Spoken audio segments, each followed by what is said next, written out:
إله إلا الله لا إله إلا الله لا إله إلا الله لا إله إلا الله. السلام عليكم ورحمة الله وبركاته. الحمد لله نحمده ونستعينه ونستغفره ونؤمن به ونتوكل عليه ونعوذ بالله من شرور أنفسنا ومن سيئات أعمالنا. من يهده الله فلا مضل له ومن يضلله فلا هادي له ونشهد أن لا إله إلا الله وحده لا شريك له ونشهد أن سيدنا ومولانا محمدا عبده ورسوله صلى الله عليه وعلى آله وأصحابه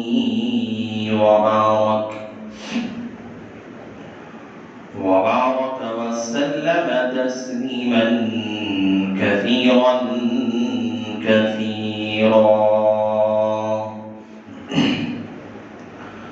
أما بعد فأعوذ بالله من الشيطان الرجيم. بسم الله الرحمن الرحيم. واعبد ربك حتى يأتيك اليقين. وقال النبي صلى الله عليه وسلم: أحب الأعمال إلى الله وأدومها، أو كما قال النبي عليه الصلاة والسلام. رب اشرح لي صدري ويسر لي أمري واحلل عقدة من لساني يفقهوا قولي. اللهم صل على سيدنا مولانا محمد في أول كلامنا. اللهم صل على سيدنا مولانا محمد في أوسط كلامنا.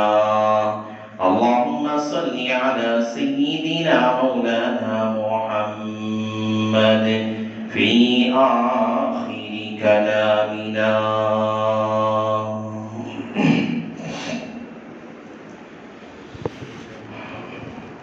معزز سامعین کرام اور میرے غیور نوجوان بزرگوں اور بھائیوں،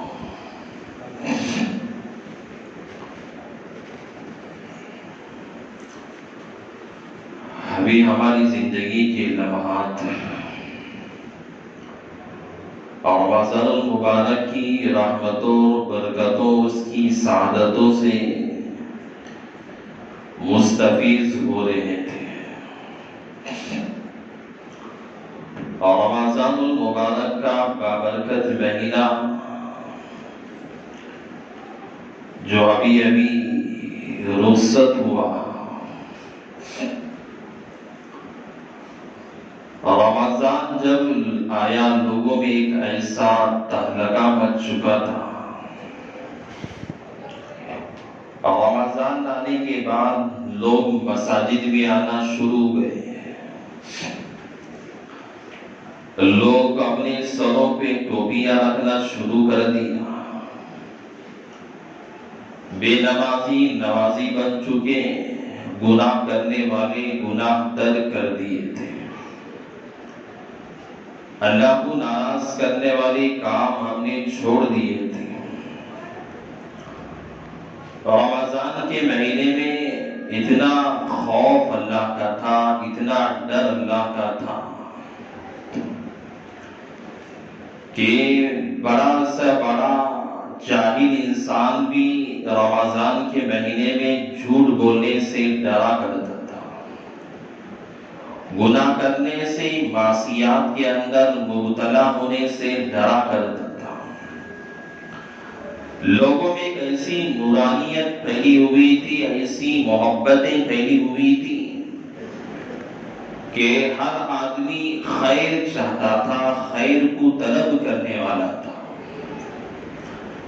آدمی جہاں بھی جاتا نیکی کا سوال کرتا، خیر کا سوال کرتا، عافیت کا سوال کرتا، اور ہر جگہ صدقے خیرات کی بہت زیادہ لوگوں میں لگی ہوئی تھی۔ لوگ صدقے خیرات کرنے کو بہت بڑا اجر ثواب سمجھ رہے تھے، نماز چھوڑنے کو بہت بڑا گناہ سمجھ رہے تھے۔ لوگوں میں نمازوں کی پابندی آ گئی، لوگوں کے معمولات تبدیل ہو گئے۔ ذکر و اذکار میں وقت گزرا کرتا تھا، تلاوت قرآن میں وقت گزرا کرتا تھا۔ سال بھر جنہوں نے اللہ کے کلام کو کھولا نہیں تھا، سال بھر جنہوں نے مسجدوں کو آباد نہیں کیا تھا، 11 مہینے میں کبھی رب کو راضی کرنے والے اعمال نہیں کیے تھے، رمضان آتے ہی لوگوں میں ایک ایسا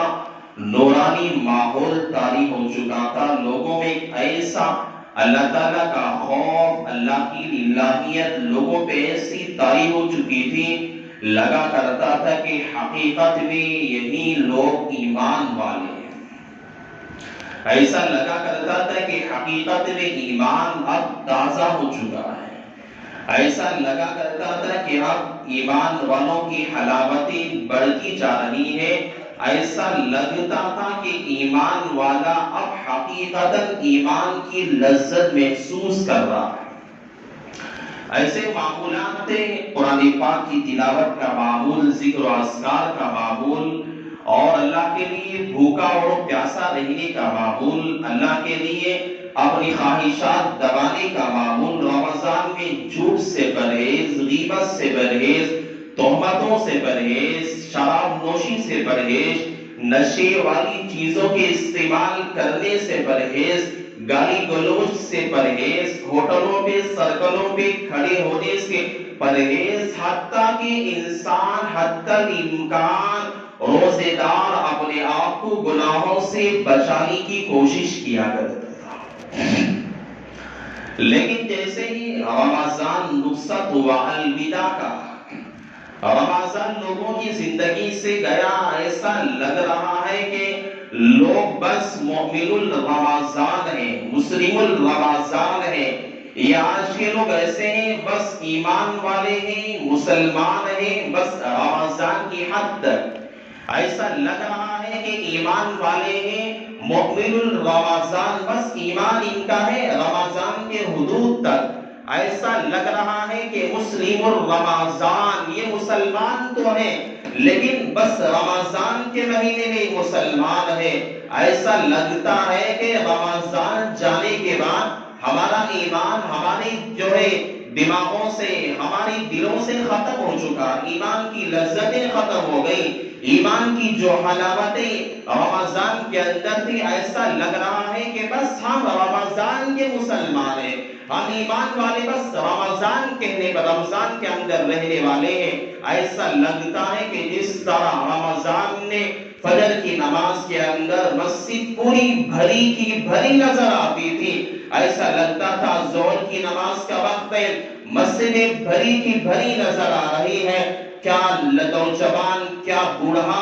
کیا بچہ، کیا ہر آدمی، بوڑھے سے بوڑھا انسان بھی سہارے کے ذریعے سے مسجد میں آیا کرتا تھا۔ کیا نوجوان، کیا جو ہے بچہ، بچے، بڑے، بوڑھے، سب کے سب مسجدوں کے اندر آباد ہوا کرتے تھے، مسجد کو ویران ہونے سے محفوظ کیا جاتا تھا، مسجدیں 5 وقت نمازوں کے اندر بھری کی بھری رہا کرتی تھی۔ لیکن افسوس ہے اپنی زندگی پہ ہمیں افسوس کرنا پڑتا ہے۔ ہم نے یہ سمجھ لیا رمضان کے اندر ہمیں ایمان والوں کے لیے نماز فرض کی گئی ہے۔ آج ہم نے یہ سمجھا کہ رمضان کے اندر بس آج ہم ایمان والے ہیں، ہم نے یہ ثابت کر کے بتا دیا۔ آج ہم نے دنیا والوں کو بلکہ اللہ کی بارگاہ میں ہم ایمان والوں نے، ہم مسلمانوں نے آج میرے بھائی ہم نے ثابت کر کے بتا دیا، یا اللہ تو نے جو ہمیں ایمان والا بنایا ہے، تو ہم نے جو مسلمان بنایا ہے، یا اللہ ہم مسلمان تو ہیں، یا اللہ ہم ایمان والے تو ہیں، یا اللہ ہم تجھے ماننے والے تو ہیں، یا اللہ ہم تیری پیغمبر کی رسالت کو تسلیم کرنے والے تو ہیں، یا اللہ ہم تیرے قرآن کی تعلیمات پہ عمل کرنے والے تو ہیں، یا اللہ ہم تیرے قرآن کی تلاوت کرنے والے تو ہیں، یا اللہ ہم تیری تکبیرات اور تحلیلات اور ہمیشہ تیری الہیت کو بڑائی بیان کرنے والے تو ہیں، لیکن فقط رمضان کے اندر ہم نے اپنے اعمال سے میرے بھائی ہم نے ثابت کر کے رب کو بتا دیا، ہم نے اپنے افعال کے ذریعے سے رمضان کا چاند نظر آنے کے بعد ہم نے بتا دیا رب کو کہ یا اللہ ہم رمضان کے مسلمان ہیں، رمضان کے مومنین ہیں۔ رمضان کے بعد ایسا لگتا ہے کہ رمضان کے بعد ہمارا ایمان ختم ہو چکا ہے، مسلمان نہ رہا، ایمان والا باقی نہ رہا۔ حالانکہ یہ بات بالکل غلط ہے۔ اللہ تبارک و تعالیٰ نے رمضان کا مہینہ اسی لیے اللہ نے کر دیا تھا، کتب علیکم الصیام کما کتب علی الذین من قبلکم لعلکم تتقون۔ میرے بھائی ہم نے رمضان کے اندر روزے رکھ کر عبادتیں کر کر رات کے اندر ہم نے تہجد میں اٹھا، ہم نے اشراق پڑھا، ہم نے اوابین کی پابندیاں کی، اور ہم نے رات میں امام صاحب کے پیچھے کھڑے ہو کر 20 رکعت جو تراویح کو ہم نے پڑھا۔ اتنی بڑی عبادتیں دے کر اللہ چاہتا کیا تھا، اللہ کا منشا کیا تھا، اللہ کی مصلحت کیا تھی؟ اللہ چاہتا تھا لعلکم تتقون۔ اللہ ایمان والوں کو رمضان اسی لیے عطا کیا، اللہ کہنا چاہتا ہے کہ اے ایمان والے، یا ایھا الذین آمنوا کتب علیکم الصیام کما کتب علی الذین من قبلکم لعلکم تتقون۔ اے ایمان والو ہم نے رمضان اسی لیے دیا ہے،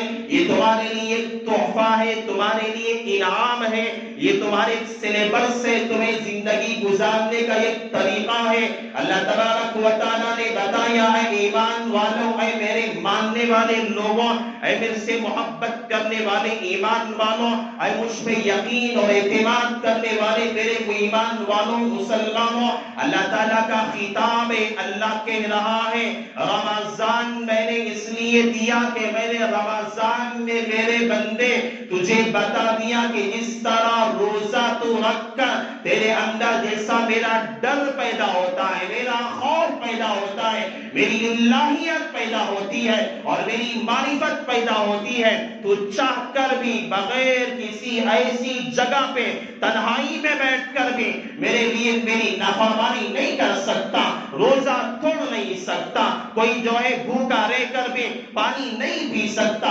تیرے اندر جو الہیت میں نے رکھی ہے، جو خوف میں نے رکھا ہے، اور رمضان میں جو پابندیاں روزے کے تعلق سے، نمازوں کے تعلق سے اور مسجدوں کو آباد کرنے کے تعلق سے، اور اللہ تعالیٰ کہنا چاہتا ہے یا ایھا الذین آمنوا، اے میرے بندوں جس طرح تم نے رمضان کے اندر تہمتوں سے بچا کرتے تھے، غیبتوں سے بچا کرتے تھے اور کہا کرتے تھے کہ بھائی بری باتیں نہ کر، روزہ مکروہ ہو جائے گا، روزہ بیکار ہو جائے گا، اور اس طرح ڈرا کرتا تھا کہ آج میرا روزہ ہے، میں گالی نہیں دوں گا، میں جھوٹ نہیں بولوں گا، میں غیبتیں نہیں کروں گا، اور یہ کہا جاتا تھا کہ میرا روزہ ہے۔ بندہ یہ کہنا چاہتا ہے کہ میرے بندے، اللہ سمجھانا یہ چاہتا ہے رمضان کے مہینے میں افطاری کا وقت آیا کرتا تھا اور کوئی چیز تیرے سامنے لا کر رکھی جاتی تھی، سوچا کرتا تھا یہ کھانا میرے لیے حلال کا ہے یا حرام کا ہے، کہیں ایسا نہ ہو جائے یہ لقمہ حرام ہو اور میرے پیٹ کے اندر چلا جائے اور میرے صبح سے شام تک بھوکا رہنے کا جو ہے نقصان ہو جائے، میرا روزہ جو ہے بیکار ہو جائے۔ حرام سے ڈرا کرتا تھا، تہمتوں سے ڈرا کرتا تھا، ناجائز کاموں سے ڈرا کرتا تھا، غیبتوں سے ڈرا کرتا تھا، لوگوں سے گالی گلوچ بیکار کی باتیں کرنے سے بندہ رمضان میں ڈرا کرتا تھا، اور لوگوں کے ساتھ گالی گلوچ، لوگوں پہ ظلم کرنا، ستانے سے پرہیز کرتا تھا، شراب نوشی سے پرہیز کرتا تھا، اور جو ہے نشے آور چیزیں استعمال کرنے سے پرہیز کیا کرتا تھا۔ اللہ تبارک و تعالی رمضان دینے کے بعد یہ کہتا ہے یہ ایک سلیبس سے تمہارے لیے اور آئندہ آنے والی پورے 11 مہینوں کے لیے اللہ نے ایک نہج عطا کیا، ایک طریقہ عطا کیا، اور کہا کہ میرے بندوں یہ رمضان جیسے تو نے گزارا ہے اسی طرح تیرے لیے 11 مہینے گزارنے پڑیں گے، بلکہ یہاں تک کہ اللہ سمجھانا یہ چاہتا ہے پوری زندگی تیری اسی طرح گزرنی چاہیے۔ اگر اسی طرح گزرے گی تو کامیابی پہ رہے گا، کامرانی پہ چلے گا، صحیح راہ پہ عمل کرنے والا بنے گا۔ ایسا نہیں کہ رمضان ختم ہو گیا، نمازیوں کہاں گئے، ویران مساجد نظر آ رہے ہیں، مسجدیں جو فجر کی نماز کے اندر مسجد بھری کی بھری نظر آتی تھی، آج کہاں ہے 150 مسجد میں جو ہے فجر کی نماز کے اندر 200 زیادہ سے زیادہ نظر آ رہی ہے۔ ارے کہاں گئے وہ نمازی، ارے کہاں گئے وہ اللہ کا ڈر رکھنے والے لوگ، ارے کہاں گئے وہ اللہ کی الہیت رکھنے والے لوگ، ارے کہاں گئے جو مسجدوں کے اندر آ کر تلاوتیں کرنے والے لوگ۔ آج مسجد آواز دے رہی ہے، مسلمانوں ایمان والوں تمہیں آواز دے رہی ہے، آج کا مسلمان بس رمضان کا مسلمان ہو گیا، آج کا ایمان والا بس رمضان کا ایمان والا ہو گیا، اور آج کو اللہ کو ماننے والا بس اللہ سے ڈرنے کا رمضان کے اندر تعلق رکھنیا، یہ بالکل غلط بات ہے، بالکل غلط بات ہے۔ یہ رمضان اللہ نے ہم کو اس لیے عطا کیا تھا، اللہ نے بتایا کہ ہم زندگی کیسے گزاریں، نمازوں کی پابندیاں اور سنتوں کی پابندیاں، نوافل کی پابندیاں اور اللہ سے ڈرنے کا جو طریقہ اللہ نے رمضان میں بتایا ہے، یہ ہماری پوری زندگی کے لیے طریقہ ہے، یہ نہج ہماری پوری زندگی کے لیے یہ نہج اللہ نے عطا فرمایا ہے۔ ایسا نہیں کہ رمضان گزرنے کے بعد ہم بے نمازی بن گئے، رمضان گزرنے کے بعد ہم جھوٹ بولنے میں لگ گئے، رمضان گزرنے کے بعد ہم حرام کھانے میں لگ گئے، رمضان گزرنے کے بعد ہم دھوکہ دینے میں لگ گئے، رمضان گزرنے کے بعد ہم گانے سننے میں لگ گئے، رمضان گزرنے کے بعد آج ہم گندی فلمیں اور فلمیں دیکھنے میں لگ گئے۔ میرے بھائی رمضان اللہ نے کیوں دیا؟ ایسا لگتا ہے کہ جو چیزیں حرام تھی رمضان کے اندر، رمضان جانے کے بعد ایسا لگتا ہے کہ ایمان والوں کے لیے وہ حرام چیزیں حلال ہو گئی، اور جو چیزیں ناجائز تھی رمضان، ادھر دیکھو میری طرف دیکھو، توجہ ادھر رکھو، رمضان گزرنے کے بعد ایسا لگتا ہے کہ رمضان گزرنے کے بعد ایسا لگتا ہے کہ جو چیزیں ناجائز تھی اور ایسا لگتا ہے کہ ایمان والوں کے لیے وہ جائز ہو گئی۔ میں نے شروع میں بتایا تھا رمضان آتا ہے لوگوں کے فونوں کے اندر حمد کی رنگٹونیں اور نعت کی رنگٹونیں لگائی جاتی ہے، اور جو ہے قرآن پاک لگایا جاتا۔ جیسے ہی رمضان گزر گیا، عید کے دن ہی لوگوں کے موبائلوں کے اندر گانے جو ہے بجنے لگتے ہیں، اور اپنی رنگٹونوں کے اندر گانوں کی رنگٹونیں لگا دی جاتی ہے، فلمیں دیکھنا شروع کر دیا جاتا ہے، ٹوپیاں اپنے گھروں میں رکھ کر نمازیں چھوڑنا شروع کر دیتے ہیں۔ ایسا ہمارے نزدیک ہو گیا ہے کہ رمضان میں جو چیزیں حرام تھی رمضان گزرنے کے بعد ہمارے لیے وہ حلال ہو گئی۔ حالانکہ غلط بات ہے، رمضان میں جو چیزیں حرام تھی رمضان کے بعد بھی حرام ہے۔ نماز رمضان میں جیسے فرض تھی، اللہ نے کہا تھا اسی طرح کتب علیکم الصیام، اس طرح اللہ نے رمضان میں فرض قرار دیا ہے، رمضان کے بعد پوری زندگی میں نماز پڑھنا فرض ہے۔ اللہ کا ڈر رکھنا جیسے رمضان میں ضروری تھا، اسی طرح رمضان گزرنے کے بعد بھی ہمارے دلوں میں خدا کا ڈر یہ ضروری ہے۔ رمضان میں جس طرح ہم گناہوں سے بچا کرتے تھے، غیبتوں سے بچا کرتے تھے، ہم غلط جگہوں پہ جانے سے بچا کرتے تھے، حرام کے لقموں سے ہم بچا کرتے تھے، گالی گلوچ سے بچا کرتے تھے، ہم جو ہے غلط کام کرنے سے بچا کرتے تھے، معصیات سے بچا کرتے تھے، خدا کی نافرمانیوں سے ہم بچا کرتے تھے، جس طرح رمضان میں تقاضا تھا خدا سے ڈرنے کا، اور جس طرح رمضان میں تقاضا تھا اللہ کی الہیت کے رکھنے کا، اور جس طرح کے تقاضا رمضان میں تھا ہمیشہ اللہ کا خوف اپنے دلوں میں رکھنے کا، اسی طرح رمضان کے بعد بھی ضروری ہے۔ ہم ایسا نہیں کہ ہم بے باک ہو کے ہمارے لیے ہر چیز ہمارے لیے حلال ہو گئی، ہر ناجائز چیز ہمارے لیے جائز ہو گئی ہے، بالکل ہمارے لیے غلط بات ہے۔ عبادت کا تعلق انسان کے لیے انسان کی موت تک ہے، بس رمضان کی حد تک نہیں ہے، رمضان کا چاند نظر آنے تک نہیں ہے،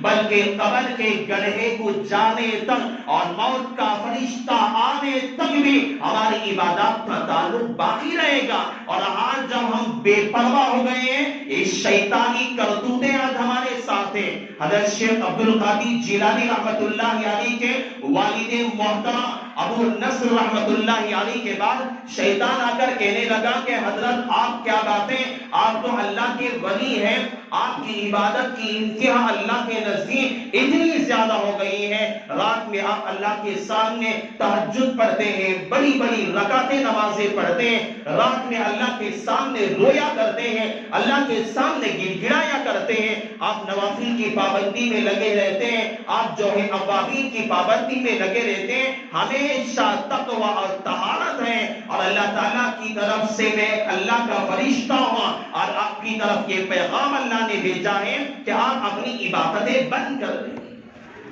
ابو نصر رحمت اللہ علیہ حضرت پیران پیر شیخ عبدالقادر جیلانی رحمت اللہ علیہ کے والد محترم تھے، اور جب اس نے یہ بات انہوں نے دیکھا کہ بات آ کر کے رہا ہے کہ کہا کہ اعوذ باللہ من الشیطان الرجیم، میں پناہ مانگتا ہوں شیطان سے، اے لعین مردود شیطان ہے، اور شیطان مجھے دھوکے میں ڈالنا چاہتا ہے، جو انسانی شکل اختیار کر کے شیخ عبدالقادر جیلانی رحمت اللہ علیہ کے والد کو دھوکے میں ڈالنے آیا، اور شیخ عبدالقادر جیلانی کے والد نے کہا کہ یہ عبادت کا تعلق، رات میں رونے کا تعلق، نمازیں پڑھنے کا تعلق، یہ عبادت کا جو میرا تعلق ہے میری موت تک اللہ نے رکھا۔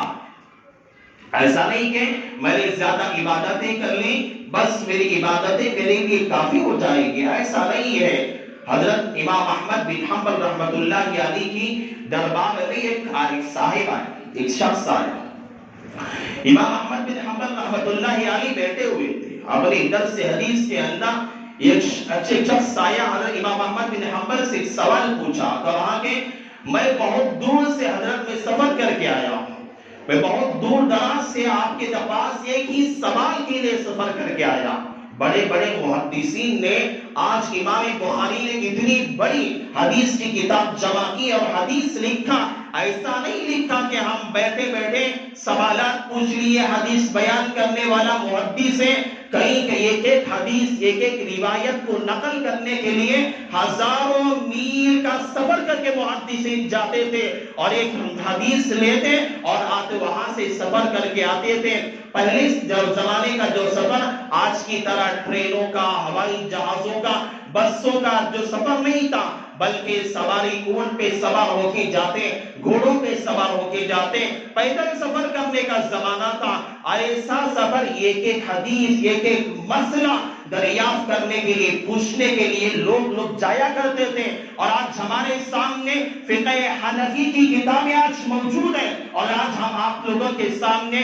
مسائل بیان جو کیا کرتے ہیں، آپ کے سامنے مسائل کی تشریحات کرتے ہیں، وہ انہی اکابرین کا صدقہ ہے، انہی لوگوں کا صدقہ ہے جنہوں نے ایک ایک حدیث بیان کرنے کے لیے ہزاروں کلومیٹروں کا سفر کیا تھا اور اسے جمع کر کے آج ہمارے سامنے ذخیرہ حدیث رکھا، یہ انہی کا صدقہ ہے۔ تو امام احمد بن حنبل کے پاس ایک صاحب آئے، کوئی کہنے لگے کہ حضرت میں بہت دور دراز سے آیا ہوں اور سوال میں نے آپ سے پوچھنا ہے۔ حضرت نے کہا کہ بھائی پوچھو، کیا سوال ہے؟ امام احمد بن حنبل نے کہا کہ کہاں سے آپ آئے ہیں؟ اس نے کہا کہ میں خراسان سے آؤں۔ خراسان بہت دور تھا امام احمد بن حنبل کے گاؤں سے۔ تو اس نے کہا کہ وہ خراسان شہر سے اتنا لمبا سفر، کیا بات ہے، کیا سوال؟ ایک ہی سوال کے لیے آیا۔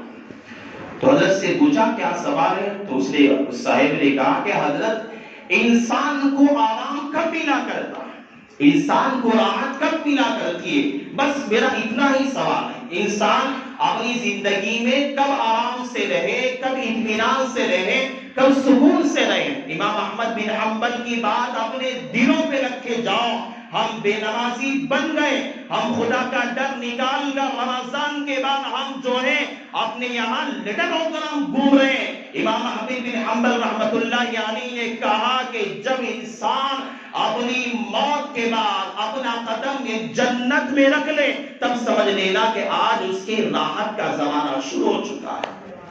آج اس کی اطمینان کا زمانہ شروع ہو چکا ہے۔ اور جب تک انسان اپنی موت ادا تک آدمی کبھی بھی اطمینان سے نہ رہے، اپنی زندگی میں کبھی بھی راحت سے نہ رہے۔ انسان کی یہ زندگی راحت کے لیے اللہ نے نہیں عطا کیا، انسان کی یہ زندگی اللہ نے بے نمازی رہ کر گزارنے کے لیے نہیں دیا۔ اللہ نے انسان کو زندگی دارالامتحان دنیا کو اللہ نے جو عطا کیا ہے، یا ایسا نہیں رمضان ایک مہینہ عبادت کر کے اس کے بعد باغی بن کر، شریر بن کر اور خدا کے نافرمان بن کر زندگی گزارنے کے لیے نہیں دیا، بلکہ راحت کا زمانہ، اطمینان کا زمانہ اس وقت ہے جب انسان اپنی موت کے بعد اپنا قدم جنت میں رکھ لے گا، تب کہا جائے گا کہ جنت کے اندر اس کا اطمینان کا زمانہ شروع ہو چکا ہے۔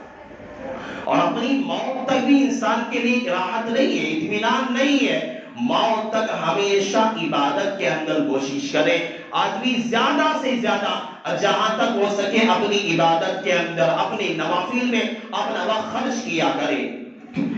علامہ فاقیہانی رحمت اللہ علیہ بہت بڑے امام گزرے، انہوں نے مکہ المکرمہ کے مکتوبات کے اندر ایک بات نقل فرمائی ہے۔ ابو ذر غفاری رضی اللہ تعالیٰ جو صحابی رسول ہیں،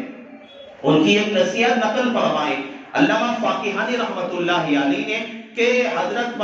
ابو ذر غفاری رضی اللہ تعالیٰ جو صحابی رسول تھے، ایک مرتبہ کعبۃ اللہ کے سائے میں کھڑے ہوئے تھے، کھڑے ہو کر آواز لگائی کہ اے مسلمانوں میرے پاس جمع ہو جاؤ، میرے ارد گرد آ جاؤ، میں تمہیں ایک نصیحت کرنا چاہتا ہوں، ایک بات بتانا چاہتا ہوں۔ سارے لوگ جو ہے ابو ذر غفاری جو صحابی رسول تھے، صحابی رسول کی بات سن کر سارے کے سارے لوگ ابو ذر غفاری کے پاس آ کر جمع ہو گئے۔ ابو ذر غفاری نے کہا کہ میں تم سے پوچھنا چاہتا ہوں، کوئی آدمی سفر میں نکلا ہو اور سفر کے اندر نکلا ہوا آدمی کوئی اپنے سفر کے اندر کتنا زیادہ راہ رکھتا ہے، یعنی سفر کا خرچ کتنا رکھتا ہے؟ کوئی بنگلور جانے والا، کوئی دلی جانے والا ہے تو دلی جانے کے لیے اور وہاں خرچ کتنا ہوگا؟ سارا کا سارا خرچ اپنے پاس رکھے گا، اس کے بعد سفر میں نکلے گا۔ ایسا نہیں کہ بنگلور جانے کا خرچ ہے، کوئی آدمی دلی کی ٹکٹ لے کر جا رہا ہے، ایسا تو نہیں کرتا۔ ابو ذر غفاری نے پوچھا کوئی آدمی ایسا کرتا ہے؟ تو لوگوں نے کہا کہ اے ابو ذر کوئی ایسا تو نہیں کرتا۔ اگر آدمی کوفہ جانے والا ہے تو کوفہ کے لیے اپنا سفر خرچ پیسہ لے کر، کھانا لے کر اور اپنے راہ میں اپنے راستے میں جو خرچہ اس کے لیے آئے گا سارا کا سارا خرچہ لے کر جائے گا۔ کوئی بصرہ جانے والا ہے وہ اپنے بصرے کا سفر لے کر جائے گا، کوئی عراق جانے والا ہے عراق کا سفر خرچ لے کر جائے گا، اور عراق میں جتنا خرچ آتا ہے اس سے کم خرچ نہیں لے کر جاتا۔ تو ابو ذر غفاری نے کہا تو دنیا کا مسئلہ بھی یہی ہے، یہ دنیا بھی ایک سفر ہے آخرت کے لیے، اور یہاں ہم اپنا وقت بیکار ضائع کر دیں گے اور بیکار میں ہم گزار دیں گے، عبادتیں نہیں کریں گے، اصل ہم اپنی منزل کو جنت کو نہیں پہنچ سکتے۔ جس طرح آدمی سفر خرچ ختم ہو گیا، آدمی راستے کے اندر ہے پریشان ہو جاتا ہے۔ پہلے زمانے کا اگر سفر دیکھا جائے، راستے بیابان ہوتے ہیں، جنگلات کا راستہ ہوتا تھا، اور اور جہاں پر جو ہے بہت زیادہ ریت بالو کا سفر ہوتا تھا اور ایسے راستے میں آدمی کے پاس اگر کھانا ختم ہو جاتا اور اس کے پاس پیسے ختم ہو جاتے انسان وہیں پہ تڑپ تڑپ کر مر جاتا، اپنی منزل کو نہیں پہنچ سکتا تھا۔ اسی طرح دنیا کے اندر انسان اعمال نہیں کرے گا، نمازیں پڑھ کر عبادتیں کر کر اور اللہ کو راضی کرنے والے اعمال کر کر اپنے یہاں نامہ اعمال میں ذخیرہ نہیں جمع کرے گا، وہ جو اپنی منزل جنت ہے انسان وہاں نہیں پہنچ سکتا۔ اور اس طرح کے انسان اپنا سفر ختم ہونے پہ تڑپ تڑپ کے مر جاتا ہے، اسی طرح انسان جہنم میں تڑپ تڑپ کر مرتا رہے گا۔ ابو ذر غفاری نے نصیحت کی، یہ تمہارے لیے نصیحت ہے، اور کہا کہ یہ تمہاری زندگی کے چند لمحات ہیں جو انسان کو چاہیے کہ انسان اپنی زندگی کے لمحات ہمیشہ ہمیشہ اللہ کی عبادت میں گزارے، اللہ کو راضی کرنے والے اعمال میں گزارے، اور ایسا نہیں کہ رمضان ختم ہو گیا ہماری نمازیں ختم ہو گئی، رمضان ختم ہونے کے بعد عبادتیں ختم ہو گئی، ہم گناہوں میں لگ گئے۔ یہ بالکل غلط بات ہے، بالکل غلط بات ہے۔ ہماری موت تک کوئی آدمی ایسا کام کرتا ہے رمضان کے بعد بھی ویسے ہی اپنی پرانی زندگی گزار رہا ہے، یہ آدمی ایسا ہے کہ اسے اللہ کی ذات پہ یقین نہیں ہے، اسے ڈر نہیں ہے قبر میں سونے کا، اسے یقین نہیں عالم برزخ میں سونے کا، اور اسے یقین نہیں ہے اللہ کے یہاں منکر نکیر کے سوالات کے کرنے کا، اسے یقین نہیں ہے۔ کیونکہ اگر اسے یقین ہوتا رمضان کے بعد بھی ایسی غفلت کی زندگی نہ گزارتا، اگر ہمیں یقین ہوتا آج بھی ہم رمضان میں جیسے مسجدوں کو آباد کرنے والے بنے تھے، آج بھی ہم مسجد کو آباد کرنے والے بنتے۔ آج ہمارے دلوں سے موت کا ڈر ختم ہو گیا، عالم برزخ کا یقین ہمیں ختم ہو گیا، اور جو ہے قیامت کا منظر ہمارے دلوں سے ختم ہو گیا۔ آج ہمارے دلوں میں اللہ کا ڈر ختم ہو گیا۔ جیسے شیاطین قید سے آزاد ہو جاتے ہیں اسی طرح ہم بھی آزاد ہو کے گناہوں میں لگ گئے۔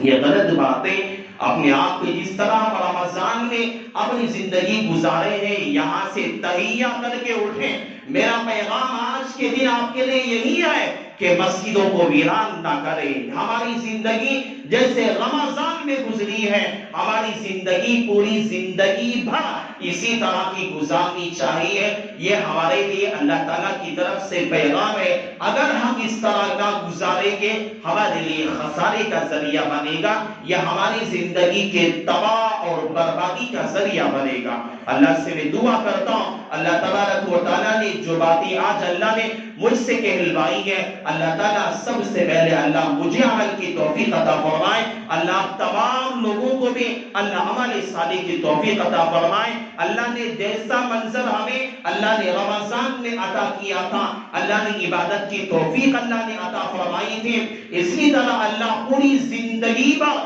اللہ تبارک و تعالیٰ مجھے بھی آپ کو بھی اللہ عبادات کی توفیق سے مالا مال فرمائے۔ آمین۔ بس انہی کلمات پر اپنی بات کا اختتام کرتا ہوں۔ آمین وآخر الدعوانا الحمدللہ رب العالمین۔